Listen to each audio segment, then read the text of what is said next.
Et 14h30 à Paris, bienvenue si vous nous rejoignez pour votre rendez-vous derrière l'image. On va prendre le temps, comme chaque jour, de décrypter l'info à partir d'une photo qui fait sens, et c'est en compagnie de Flore Simon aujourd'hui. Bonjour Flore. Bonjour Elisabeth. Alors on va forcément parler avec vous de politique française. On va regarder les clichés que vous avez sélectionnés pour nous. Une photo qui parle d'elle-même, mais qui mérite d'être décryptée. Racontez-nous de quoi il s'agit. Donc on voit Marine Le Pen évidemment en premier plan. Où nous trouvons-nous et puis qu'est-ce que ça nous raconte tout cela ?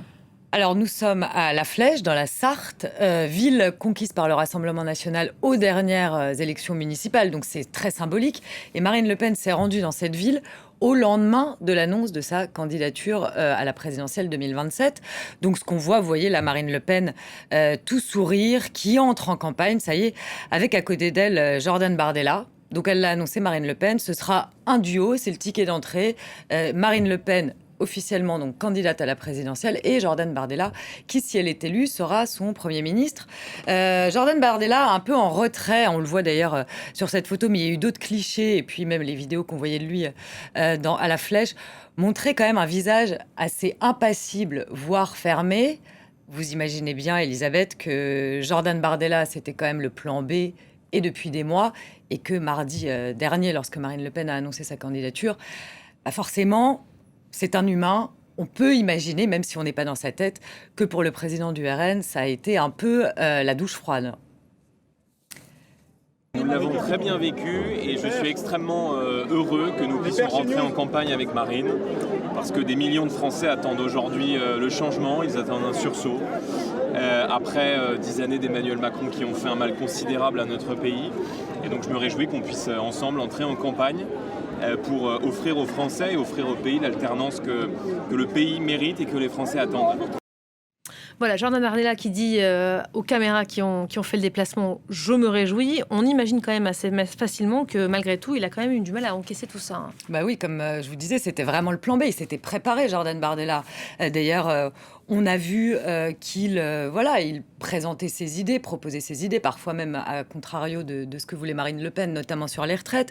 Il a quand même déjeuné avec les patrons. Enfin, on imagine qu'il s'était mis dans le costume de celui qui allait remplacer Marine Le Pen, puisqu'il y avait quand même un très grand risque que la candidate, la désormais candidate du Rassemblement national, soit inéligible pour 2027. Elle-même l'a poussé, elle-même l'a dit à plusieurs reprises. Si ce ne sera pas moi, ce sera lui. Tout en réaffirmant, Jordan Bardella, qui se dit en effet très heureux aujourd'hui de ce duo, que Marine Le Pen serait la candidate du RN et que lui serait le Premier ministre. Le président du RN, aujourd'hui, Jordan Bardella, il a repris le rôle finalement pour lequel il était pressenti, c'est-à-dire numéro 2, Premier ministre de Marine Le Pen. Il se lance dans la campagne donc en duo et en soutien avec la désormais candidate du RN. Hier, il a donné on ne l'a pas entendu depuis l'annonce de candidature de Marine Le Pen. Hier, il a donné une interview au Figaro dans laquelle il prend son rôle de futur chef de gouvernement si Marine Le Pen était élue en mai 2027 et il définit le rôle qu'il aura dans la campagne, bâtir le programme, former un gouvernement et tenter de constituer un gouvernement d'union nationale. Il tend la main aux électeurs de droite qu'il estime être orphelins, puisqu'il estime que Bruno Retailleau, finalement, ne pèse pas assez à droite. Et donc, il leur tend la main pour essayer d'élargir le socle des électeurs du RN. On a compris en tout cas que les adversaires du RN à la présidentielle auraient peut-être préféré un Bardella à Marine Le Pen. Oui, en effet, parce que Jordan Bardella, de l'avis général, Jordan Bardella était plus vécu comme plus facile à battre, parce que forcément moins aguerri, plus jeune, plus facile à déstabiliser. Alors, je vais vous donner un exemple. Par exemple, du côté de Gabriel Attal, le candidat Renaissance pour 2027, lui, il imaginait, qui a 37 ans ou 38 ans, il imaginait un duel avec Jordan Bardella, voilà, un duel de génération, avec par exemple, notamment, vous voyez, sur les réseaux sociaux, qu'il y aurait pu y avoir comme ça des échanges entre deux candidats de même génération. Donc la candidature de Marine Le Pen a fait changer la stratégie du côté de l'équipe de campagne de Gabriel Attal.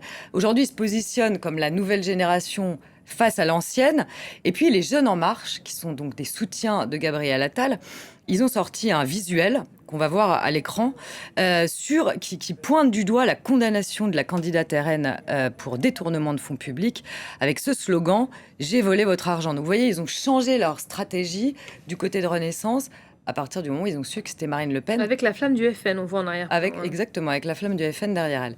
Donc voilà, la stratégie a changé du côté de Gabriel Attal. Si on regarde du côté du principal concurrent de Gabriel Attal, Édouard Philippe, candidat pour Horizon, lui, il n'a rien changé à sa campagne, rien n'a changé. Il a même dit préférer s'engager et battre Marine Le Pen dans les urnes que la voir disparaître par une décision de justice. Donc voilà, Édouard Philippe prend les choses avec... très simplement, on va dire. Mais c'est vrai que de façon générale, Marine Le Pen n'est pas forcément une bonne nouvelle pour les candidats Elisabeth. Excepté Jean-Luc Mélenchon, qui l'a désigné comme son adversaire. Pourquoi c'est pas une bonne nouvelle ? Parce qu'elle a une très longue expérience des campagnes présidentielles. C'est sa 4e candidature aujourd'hui. Donc elle a forcément le cuir beaucoup plus épais. Elle est beaucoup plus difficile à coincer, entre guillemets. Et puis ses électeurs considèrent que Marine Le Pen, elle a un vécu, qu'elle a de l'expérience et qu'elle a affronté des tempêtes, plusieurs au cours de sa longue vie politique, dont elle est toujours ressortie.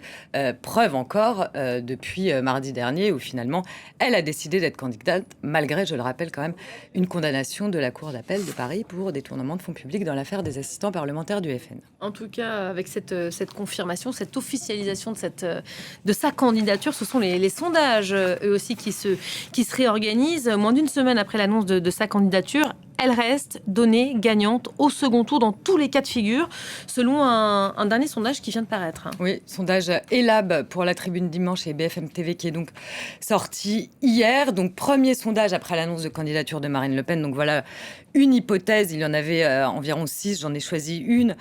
Premier tour, 35% pour Marine Le Pen, 16,5% pour Édouard Philippe, talonné Édouard Philippe par Jean-Luc Mélenchon à 16%, Raphaël Glucksmann pour Place Publique, et lui en perte de vitesse à 10,5%. Et puis alors en effet, Elisabeth, au deuxième tour, Marine Le Pen est donnée gagnante, quel que soit l'adversaire qu'elle aurait en face d'elle. Par exemple, face à Marine Le Pen, Jean-Luc Mélenchon terminerait à 32,5%, donc une victoire très très nette de la candidate du Rassemblement national. Raphaël Glucksmann, 41,5%, Gabriel Attal, 46%, Édouard Philippe, 48% et Retailleau, 44%. Alors vous me direz, le scrutin, c'est dans 9 mois, beaucoup de choses peuvent se passer d'ici là, c'est vrai, mais ça donne quand même une dynamique après l'annonce de sa candidature.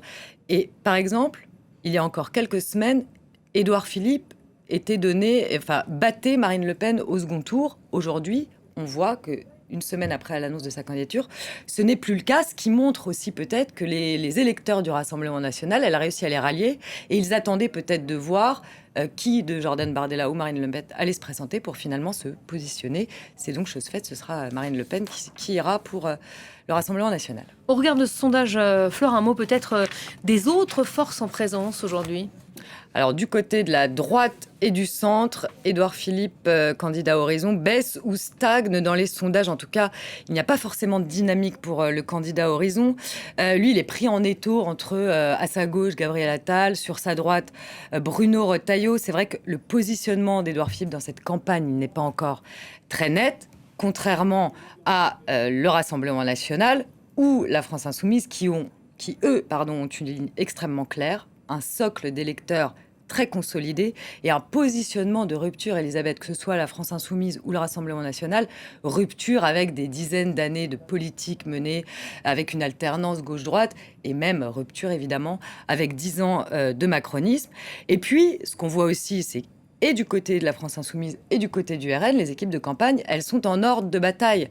Ce qui, là encore, n'est absolument pas le cas quand on regarde... regardez, par exemple, il y a des élus Renaissance qui ont rejoint Édouard Philippe, aux grandes dames de Gabriel Attal, Laurent Wauquiez, président du groupe LR à l'Assemblée nationale, qui tend la main à Édouard Philippe. Donc c'est vrai qu'il y a une forme de cacophonie, encore une fois, en opposition avec ce qu'on peut voir du côté de LFI et du Rassemblement national.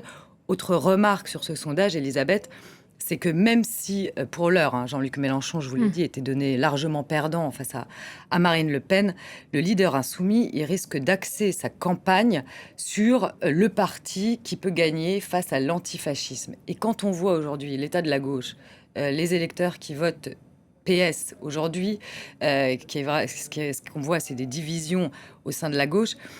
On peut se dire que certains électeurs, finalement, finiraient par voter LFI, même si à la base, ce n'est pas leur choix, mais en tout cas pour faire barrage au Rassemblement national, parce que ça risque clairement d'être la position du leader insoumis dans cette campagne, qui apparaîtrait comme en 2022, comme le vote utile face au Rassemblement national. C'est sans doute, en tout cas, l'objectif aujourd'hui de Jean-Luc Mélenchon. D'ailleurs, dans le reste de la gauche, apparaît à la traîne.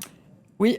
Comme je vous disais, donc Raphaël Glucksmann perd du terrain, Jean-Luc Mélenchon est en dynamique. En fait, ces divisions qui s'étalent au grand jour depuis des semaines. Dernièrement, qu'est-ce qui s'est passé la semaine dernière?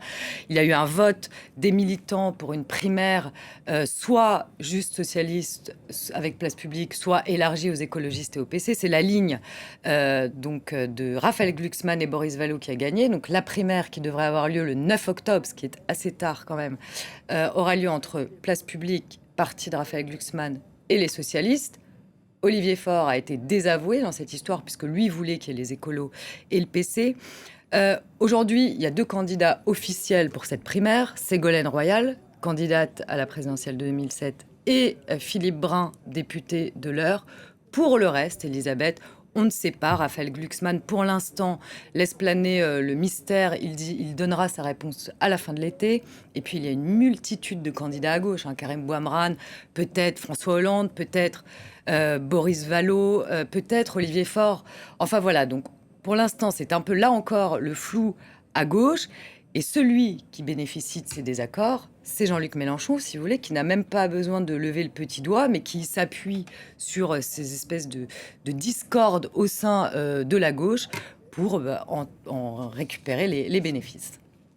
Merci beaucoup, Flore Simon, pour ce décryptage à l'occasion de la sortie de ce premier sondage depuis cette confirmation, officialisation de la candidature de Marine Le Pen en tant que chef de file, évidemment, du RN à la présidentielle. Merci, Flore. C'était Derrière l'image. Restez avec nous parce que l'info revient dans quelques instants avec